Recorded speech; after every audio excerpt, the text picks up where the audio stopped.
Mohamed Kachiika nga bwe mumanyi nti nno talina buzibu mu kusharinga n'abantu. Wano we mwalaba juzi n'abalugwala baye nga basitudde nga tusimbamu obuti buno era ne kasooli ono nga tumusimbamu kati giweze emyezi 2 n'ekitundu. Mumulaba wuuno ataddeko minwe ebiri ekika ky'ensimba naye raba n'omuti we gutuuse. Kati eka zino ziri wano ziringa 45 acres 50. Kasooli gwe twasimbamu wuuno mumulaba akuze, abuzaayo ndowooza weeks 2-3 abeere ng'ali ready okukola mu silage.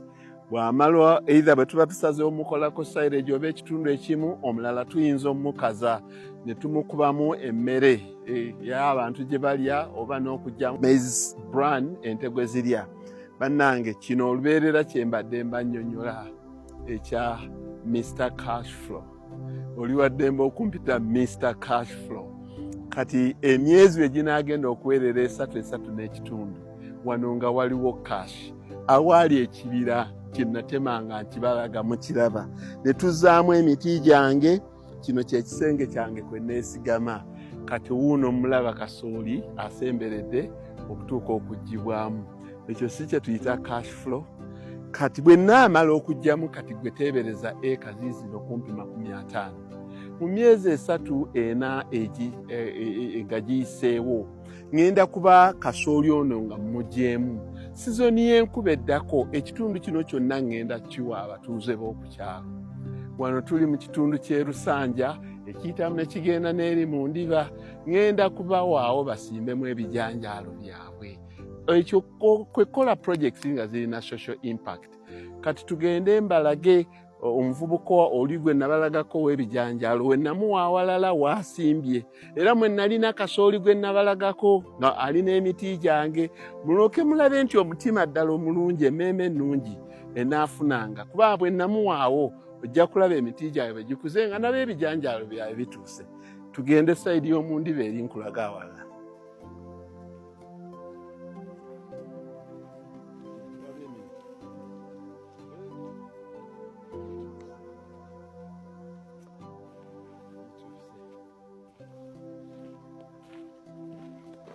Tuvudde wali awabadde kasooli. Bwe mbalaze ne mbabuulira nti kasooli oyo bwe mujjamu either mutema nga nenkolako silage oba mukaza ne mujjamu akawunga ne maize bran.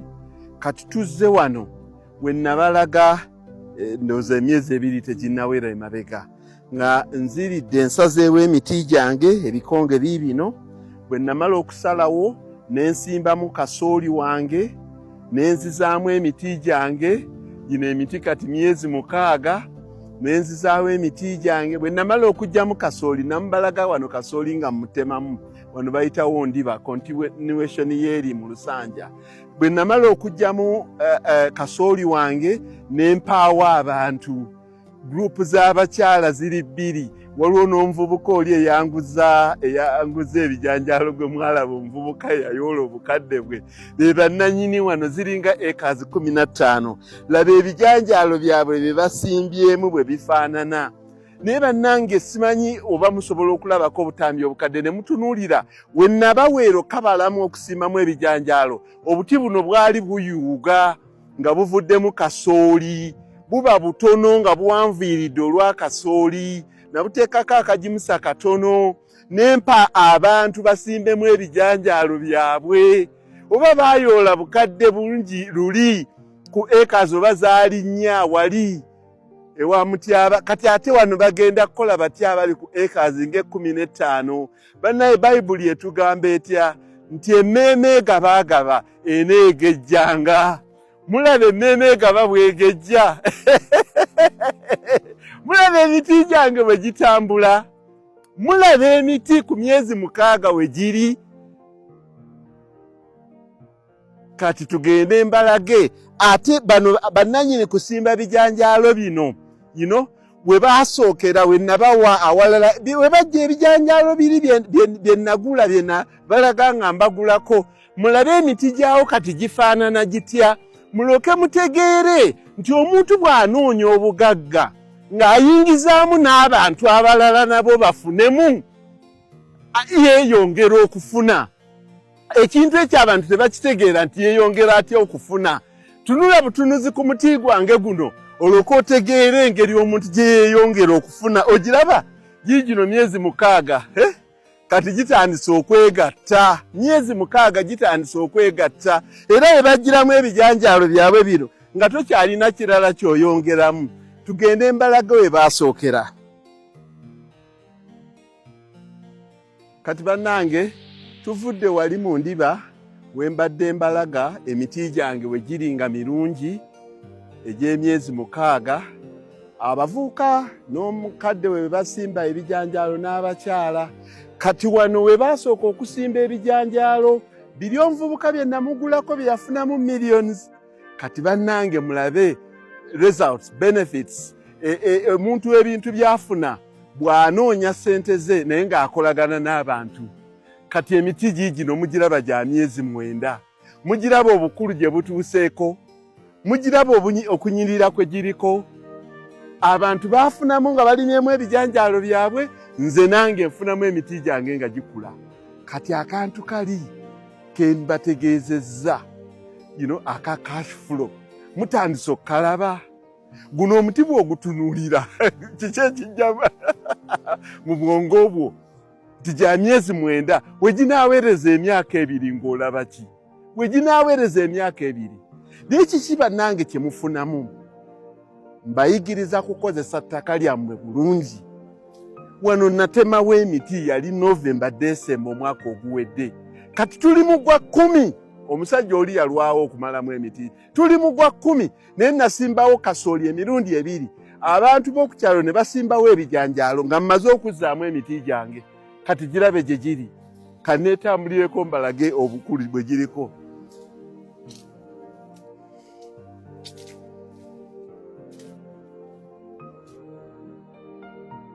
Kati bannange gino miti naye nga mbawaddemu background ya social corporate responsibility, okunoonya ssente naye nga ne banno balowoozaako, naye nga sijja kulimba osooka kwetunulanga mu ggwe wekka, kuba enkya bwe zinaakuggwako osanga tebajja kutunuulira. Kati bannange okuyamba abantu mbayamba naye nga nange nesooka okwekulembeza. Kati bannange omuti mugulaba. By the way, gino emiti si gyange, gino gya mutabani wange naye nze munnange ebintu byaffe tubikolera wamu. Naye kati gwe tunuulira omuti ogw'emyezi 9. Naye kati banne gwe tunuulira layini y'emiti gino ne spacing erimu. Olwo abantu lwaki baabuzaabuzanga bannaabwe? Bane nalabanga kampuni nyingi nnyo ezagambanga abantu basimbira emiti, sijja kuzoogera. Nalabanga abalimisa bangi nnyo ab'ebibira nga batugamba nti mukube fuuti 9, bw'oba wagundi mukube fuuti 10, mukube fuuti 7, bw'oba w'amasannyalaze. Nze kaakika nze nga nabadisputinga. Nensimba emiti gyange nga ngiraanaganyizza, nengikuza, nenjija mu cash flow wange oluvannyuma lw'ebbanga myaka 2 nga ntandise okutemamu, oluvannyuma nenjireka ne gikula nenjijjamu ekipimo bali kye baagambanga. So bannange eriyo abalowooza nti mbagamba kulunda nte, ti ffenna tukwate enkoni. Kakiiko abatambuza n'abalaga kasooli. Emmere kintu kikulu nnyo.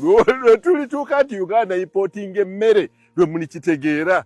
Emmere kintu kikulu nnyo. Kasooli, amata, ennyama, ebintu ebyo bye tulina. Emmere kintu kikulu nnyo. Tuyinza okukaayanira engoye n'amadagala naye emmere nazo kintu kikulu nnyo. Kati n'olwoka otuuka ne ku bintu ebikola ssente. Abasinga kati benzisinkana bampita Mr. Cashflow. Lwabino mulabye emyezi 3 nga njoola, myezi 6 nga njoola, kati myaka 2 kati gino naggaddewo, gigenda kwekuza gyokka naggaddewo. Ekiddiridde kyokka kulinda bantu bajja gamba muzeeyi giri wali tugende tusaliremu ssente zizino, nga nze nkuba mu mpale yae nga weewuunya nti omusajja asomesa cash flow. Mwebala bampita Mr. Cashflow. kati kamba twale kasooli omulala mwongere ddala okukakasiriza ddala nti omusajja byasomesa byebyo ye Mr. Cash Flow. Naye togobereranga bugoberezi muntu kyakugamba. Nze sibagamba kulunda nte kyokka, wabula mbeemphasizing ekintu ne mbagamba nti ente esingako ku bintu ebirala bw'oba oyagala ssente eza cash. Abantu omanyi batandika okkayanira okutandika, yes, emmwanyi njagala, njeera njirina, ensuku nzirina, n'amatooke ngaagala, kasooli mulina, ente nzirina, emiti njirina. Mr. Cash Flow bw'atyo bw'agamba.